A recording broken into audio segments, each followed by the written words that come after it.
we get notified, hey, stop training. A handful of you are getting pulled out of Texas and you're going to get flown to the East Coast of the U.S. And we're going to prep you for, well, you'll find out what you're getting prepped for when you get there.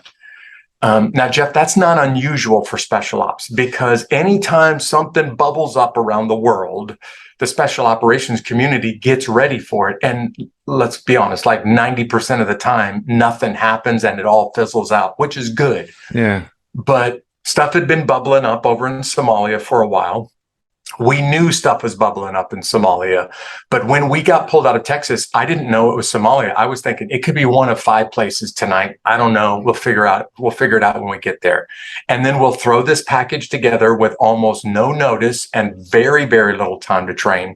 And we'll go and kick in doors and kill bad guys and do whatever it is that we're supposed to do.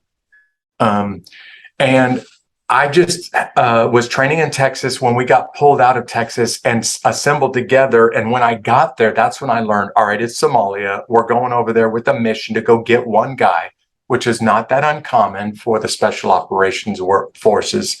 And this is going to be complex in a very dense urban environment, meaning lots of 1 million refugees in a city that's about 5 kilometers wide and about 12 kilometers long. Yeah. And we're going to get in there, get this guy, and get out of there as fast as we can. And we started planning and thinking maybe 6 weeks, maybe 8 weeks. We hope we can get this thing done in about 6 or 8 weeks.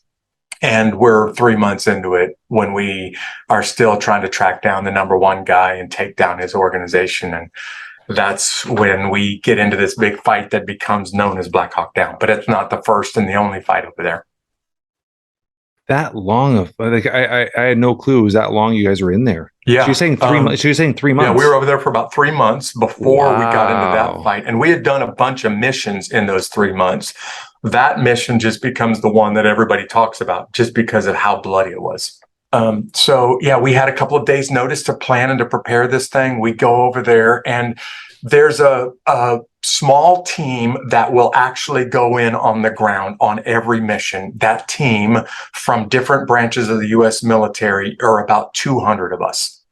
They either go in by helicopter or they go in by vehicles. I just happen to be the guy on the vehicles, but roughly 200 of us at max will go into the city. And most of the time we're on a target against a couple of hundred bad guys. Sometimes we're on a target against a couple of thousand. But you don't know, because of how dense the population is, what you're going to get into till you get there. And I will tell you that when we were in the big battle that became known as Black Hawk Down, it's 200 of us against about 20,000. Wow. And it doesn't matter how good your training and your equipment. It's a numbers game. Yeah. When you got those kind of numbers, you're going to get the same math formula with the same results every time.